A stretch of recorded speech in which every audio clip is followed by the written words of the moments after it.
Dear friends, welcome back to Nurses Profile channel. AIIMS ஓட nursing officer recruitment கான notification நமக்கு வந்து release பண்ணிட்டாங்க. அத பத்தி தான் நம்ம இந்த வீடியோல பார்க்க போறோம். So இந்த nursing officer post AIIMல central government ஓட vacancy, permanent vacancy. So இதுக்கு நம்ம அப்ளை பண்ணனும்னா நமக்கு என்னென்ன eligibility இருக்கணும், எந்த மாதிரி நமக்கான காமன் என்ட்ரன்ஸ் எக்ஸாம் நார்செட் நமக்கு வந்து நடக்கும் அப்படிங்கிறது பார்த்தீங்கன்னா டீடைல்டு வீடியோ தான் இதுல நீங்க வந்து பார்க்க போறீங்க. நம்மளோட சேனல் நீங்க என்ன சப்ஸ்கிரைப் பண்ணல அப்படின்னா சேனல் வந்து சப்ஸ்கிரைப் பண்ணிக்கோங்க. ஸோ எய்ம்ஸோட வெப்சைட்ல போனீங்கன்னா மேலேயே நமக்கான அபிஷியல் நோட்டிபிகேஷன் கொடுத்துருக்காங்க. அப்படி இல்லைன்னா கீழே இந்த ரெக்ரூட்மெண்ட் அப்படிங்கிற ஆப்ஷன்ல போனீங்க அப்படின்னா இங்கேயும் பாத்தீங்கன்னா நியூனி போட்டு common recruitment examination for AIIMS அப்படிங்கிறது கொடுத்துருப்பாங்க. ஸோ என்ன செஞ்சுக்கோங்க அப்படின்னா அட்வர்டைஸ்மெண்ட் நோட்டிபிகேஷனை எல்லாருமே கிளிக் பண்ணி பார்த்துக்கோங்க. அப்படி இல்லைன்னா இந்த அபிஷியல் நோட்டிபிகேஷன் நர்சஸ் ப்ரொஃபைல் அப்படிங்கிற நம்மளோட டெலிகிராம் சேனல்ல போஸ்ட் பண்ணிருக்கிறேன், பாத்துக்கோங்க. Online application is invited for the nursing officer recruitment common eligibility test 6 for the recruitment of nursing officer post at level 7ல வந்து நமக்கு என்ன இருக்கும் அப்படின்னு பாத்தீங்கன்னா பே மேட்ரிக்ஸ் இருக்கும்.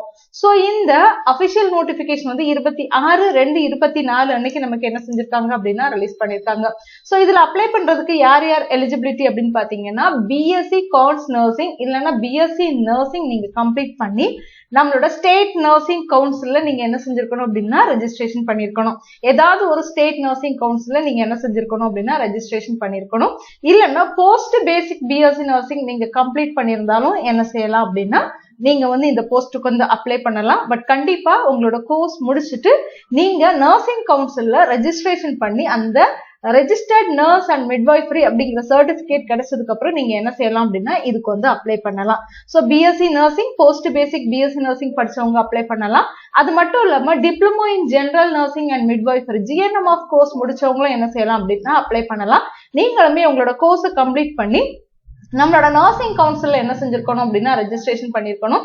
அது மட்டும் இல்லாம ஜிஎன்எம் ஆஃப் நர்சிங் கம்ப்ளீட் பண்றவங்க அப்ளை பண்ணதா இருந்தா உங்களுக்கு 2 years வந்து எக்ஸ்பீரியன்ஸ் வேணும் 50 பெட்டட் ஹாஸ்பிட்டல்ல. சோ அதுலயும் குறிப்பா நீங்க நர்சிங் கவுன்சில்ல ரெஜிஸ்ட்ரேஷன் பண்ணதுக்கு அப்புறமா நமக்கு வந்து இந்த 2 years ஆஃப் எக்ஸ்பீரியன்ஸ் 50 பெட்டட் ஹாஸ்பிட்டல்ல இருந்துச்சுன்னா நீங்க எய்ம்ஸோட இந்த போஸ்டுக்கு நர்சிங் ஆபீசர் போஸ்டுக்கு அப்ளை பண்றதுக்கு எலிஜிபிலிட்டி. ஏஜ் லிமிட் பாத்தீங்கன்னா 18 வயசுல இருந்து 30 வயசு வரைக்கும் கொடுத்திருக்காங்க. ரொம்ப கம்மியான ஏஜ் லிமிட் தான் கொடுத்திருக்காங்க. சோ 30 கிராஸ் பண்ணவங்க என்ன செய்ய முடியாதுன்னா அப்ளை பண்ண முடியாது. பட் எனிவே ஏஜ் லிமிட் வந்து 18 to 30 years என்ன செஞ்சிருக்காங்க அப்படின்னா கொடுத்திருக்காங்க. அப்ளை பண்றதுக்கான ஃபீஸ் பாத்தீங்கன்னா ஜெனரல் கேட்டகரி ஓபிசி கேண்டிடேட்ஸ்க்கு வந்து 3000 rupees வந்து பிக்ஸ் பண்ணிருக்காங்க. எஸ்சி எஸ்டி கேண்டிடேட்ஸ்க்கு பாத்தீங்கன்னா 2400 rupees வந்து என்ன செஞ்சிருக்காங்க அப்படின்னா பிக்ஸ் பண்ணிருக்காங்க. பிசிக்கலி சேலஞ்ச்டு கேண்டிடேட்டா இருந்தீங்க அப்படின்னா உங்களுக்கு வந்து ஃபீஸ் வந்து கிடையாது. சோ நமக்கு அப்ளிகேஷன் வந்து வெப்சைட்ல வந்து ஆல்ரெடி 26/2/24 வரைக்கும் ஓபன் பண்ணிருக்காங்க. அப்ளை பண்றதுக்கான லாஸ்ட் டேட் பாத்தீங்கன்னா 17/3/2024 வரை டைம் கொடுத்திருக்காங்க. ஆன்லைன் மோட்ல தான் நீங்க என்ன செய்ய முடியும் அப்படின்னா அப்ளை பண்ண முடியும். அண்ட் உங்களுக்கு கரெக்ஷன் விண்டோவும் என்ன செய்வாங்க அப்படின்னா ஓபன் பண்ணுவாங்க. கரெக்ஷன் விண்டோ பாத்தீங்கன்னா 18ஆம் தேதியில இருந்து 20ஆம் தேதி வரை 2 days உங்களுக்கு வந்து கரெக்ஷன் விண்டோ வந்து ஓபன் பண்ணுவாங்க. சோ ஏதாவது ரெஜிஸ்ட்ரேஷன்லயோ இல்லைன்னா பேசிக் இன்ஃபர்மேஷன்லயோ அப்ளிகேஷன் ஃபார்ம் நீங்க கம்ப்ளீட் பண்ணதுல ஏதாவது மிஸ்டேக் கொடுத்திருந்தீங்க அப்படின்னா 18ஆம் தேதியில இருந்து 20ஆம் தேதி வரை உங்களுக்கு கரெக்ஷன் விண்டோ ஓபன் ஆகும். அந்த டைம்ல நீங்க என்ன செஞ்சுக்கலாம் அப்படின்னா ஓபன் பண்ணிக்கலாம். சோ எப்படி அப்ளை பண்ணணும் அப்படிங்கிற இன்ஸ்ட்ரக்ஷன் வந்து தெளிவா கொடுத்திருக்காங்க. அண்ட் பாத்தீங்கன்னா உங்களுக்கான செலக்ஷன் வந்து எது பேஸ் பண்ணி இருக்கும் அப்படின்னு பாத்தீங்கன்னா உங்களுக்கு வந்து நம்மளோட என்ட்ரன்ஸ் எக்ஸாம் பேஸ் பண்ணி தான் இருக்கும். சோ என்ட்ரன்ஸ் எக்ஸாம் பாத்தீங்கன்னா 2 லெவல்ல வந்து என்ன செய்வாங்க அப்படின்னா கண்டக்ட் பண்ணுவாங்க. சோ ஃபர்ஸ்ட் லெவல் அதாவது ஸ்டேஜ் 1 வந்து நார்செட் preliminary எக்ஸாம் அப்படின்னு சொல்லுவோம். செகண்ட் ஸ்டேஜ் வந்து நார்செட் மெயின் எக்ஸாம் அப்படின்னு சொல்லுவோம். சோ இந்த ஃபர்ஸ்ட் ஸ்டேஜ் கேண்டிடேட் சூட்டபிளான கேண்டிடேட்ஸ் எல்லாத்தையுமே என்ன செய்வாங்க அப்படின்னா கால் ஃபார் பண்ணுவாங்க. அண்ட் உங்களுக்கான கொஸ்டின்ஸ் பாத்தீங்கன்னா 100 MCQ கொஸ்டின்ஸ் இருக்கும். 100 மார்க் கொடுப்பாங்க. டோட்டலா 90 minutes என்ன செய்வாங்க அப்படின்னா ப்ரொவைட் பண்ணுவாங்க. நெகட்டிவ் மார்க்ஸ் உண்டு. நீங்க மிஸ்டேக் பண்ணக்கூடிய ஒவ்வொரு கொஸ்டினுக்கும் வந்து நமக்கு 1/3 மார்க்ஸ் என்ன செய்வாங்க அப்படின்னா ரெடியூஸ் பண்ணுவாங்க. சோ இந்த ஃபர்ஸ்ட் எக்ஸாம்ல கிளியர் பண்ணவங்க இருக்கிறவங்கள தான் என்ன செய்வாங்க அப்படின்னா ஸ்டேஜ் 2 எக்ஸாம்க்கு வந்து கால் ஃபார் பண்ணுவாங்க. ஸோ கொடுத்துருக்காங்க பாத்தீங்களா, ஸ்டேஜ் 2 நார்செட் மெயின் எக்ஸாம்க்கு வந்து scheme of examination. So duration அதே மாதிரி தான் 90 மினிட்ஸ் தான். உங்களுக்கு 100 MCQ கொஸ்டின்ஸ் கேட்பாங்க. எங்கேயுமே உங்களுக்கு பாத்தீங்கன்னா கண்டிப்பா வந்து நெகட்டிவ் மார்க்ஸும் இருக்குது. ஃபர்ஸ்ட் ஸ்டேஜ்ல நீங்க கிளியர் பண்ணிருந்தீங்கன்னா உங்களை என்ன செய்வாங்க அப்படின்னா ஸ்டேஜ் 2க்கு வந்து கூப்பிடுவாங்க. அதே மாதிரி PWBD கேண்டிடேட்ஸையும் ஸ்டேஜ் 2க்கு கூப்பிடுவாங்க. அதுக்கப்புறம் வந்து எலிஜிபிளான கேண்டிடேட்ஸ் என்ன செய்வாங்க அப்படின்னா ஸ்டேஜ் 2க்கு வந்து கூப்பிடுவாங்க. இது பாத்தீங்கன்னா எந்தெந்த எய்ம்ஸ்ல எல்லாம் நமக்கு வந்து வேக்கன்சி இருக்குது அப்படிங்கிற எய்ம்ஸோட நேமும் அவங்களோட வெப்சைட் டீடைல்ஸும் என்ன செஞ்சிருக்காங்க அப்படின்னா கொடுத்திருக்காங்க. ஸோ இந்த நோட்டிபிகேஷனை டவுன்லோட் பண்ணி எல்லாருமே வந்து ப்ராப்பரா என்ன செஞ்சுக்கோங்க அப்படின்னா படிச்சு பார்த்துக்கோங்க. இப்போ எப்படி அப்ளை பண்ணணும் அப்படிங்கறத நம்ம வந்து பார்க்கலாம். ஸோ அப்ளை பண்றதுக்கு எய்ம்ஸோட வெப்சைட்ல போனீங்கன்னா மேலேயே உங்களுக்கு ஸ்க்ரோல் ஆயிட்டு இருக்கும். ஸோ இதை நீங்க கிளிக் பண்ணீங்கன்னா போதும், உங்களுக்கு என்ன செய்யும் அப்படின்னா இந்த மாதிரி வந்து பேஜ் வந்து ஓப்பன் ஆகும். லாகின் அப்படிங்கிற பேஜ் வந்து ஓப்பன் ஆகும். ஸோ நியூவா ரெஜிஸ்ட்ரேஷன் பண்ணணும்னு நினைக்கிறவங்க இதை என்ன செஞ்சுக்கோங்க அப்படின்னா கிளிக் பண்ணிக்கோங்க.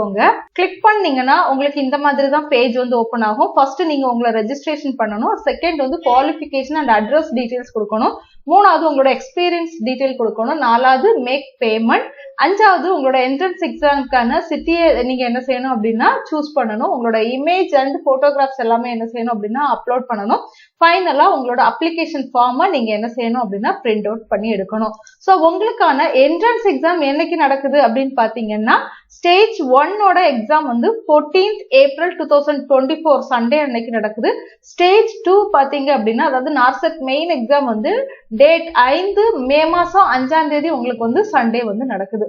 ஸோ இப்போ நீங்க அந்த லாகின் பேஜுக்குள்ள நீங்க போனீங்க அப்படின்னா உங்களுக்கு இந்த மாதிரி தானே உங்களுக்கு பேஜ் வந்து ஓப்பன் ஆயிருக்கும். ஸோ நீங்க இதுல என்ன செஞ்சுக்கோங்க அப்படின்னா ப்ரொசீட் கொடுத்துக்கோங்க. ப்ரொசீட் கொடுத்தீங்கன்னா உங்களுக்கு அடுத்த பேஜ் வந்து போகும். அதுல வந்து ஸ்டெப் 1 என்ன, ஸ்டெப் 2 என்ன, step 3, step 4, step 5, step 6, step 7 எல்லாமே என்ன செஞ்சிருக்காங்க அப்படின்னா ரொம்ப தெளிவா வந்து கொடுத்திருக்காங்க. ஸோ இங்கேயே கொடுத்திருக்காங்க பாருங்க. ஸோ நியூ யூசரா இருந்தா இந்த லே அவுட்ல நம்ம என்ன செய்யணும் அப்படின்னா கிளிக் பண்ணி வரணும். எக்ஸிஸ்டிங் யூசர் ஆல்ரெடி நீங்க இதுல வந்து வெப்சைட்ல ரெஜிஸ்ட்ரேஷன் பண்ணிருக்கீங்கன்னா அதை கிளிக் பண்ணீங்கன்னா டைரக்டா இந்த செகண்ட் பாயிண்ட்ல அதாவது குவாலிஃபிகேஷன் அண்ட் அட்ரஸ் டீடைல்ஸ்ல நீங்க என்ன செய்வீங்க அப்படின்னா வந்து கனெக்ட் ஆகி கண்டினியூ ஆவீங்க. ஸோ ப்ரோசீட் அப்படிங்கறத கொடுத்துக்கோங்க. கொடுத்தா உங்களுக்கு இப்படிதான் ஓப்பன் ஆகும். ஸோ அப்ளிகேஷன் ஃபார் அப்படிங்கறத கிளிக் பண்ணீங்கன்னா நர்சிங் ஆஃபீஸர்னு வரும். உங்களோட கம்ப்ளீட் டீடைல்ஸ் என்னென்ன டீடைல்ஸ் கேட்டிருக்காங்களோ எல்லாமே நீங்க என்ன செஞ்சுக்கணும் அப்படின்னா கொடுத்துட்டு இதுல வந்து இந்த பாக்ஸை வந்து கிளிக் பண்ணிக்கோங்க. கிளிக் பண்ணிக்கிட்டு சேவ் அண்ட் ப்ரொசீட் கொடுத்தீங்கன்னா நெக்ஸ்ட் பேஜ் போகும். ஸோ இதுல என்னென்ன டீடைல்ஸ் கேட்டிருக்காங்களோ எல்லாமே என்ன செஞ்சுக்கோங்க அப்படின்னா அடுத்தடுத்து கொடுத்து நீங்க வந்து அப்ளை பண்ணிக்கோங்க. தொடர்ந்து நம்மளோட சேனல் ஃபாலோ பண்ணுங்க. இந்த எய்ம்ஸ் நார்செட் எக்ஸாம் குறித்த எந்த ஒரு அப்டேட்டா இருந்தாலும் நம்மளோட சேனல்ல அப்டேட் பண்ணுவோம். தேங்க்யூ.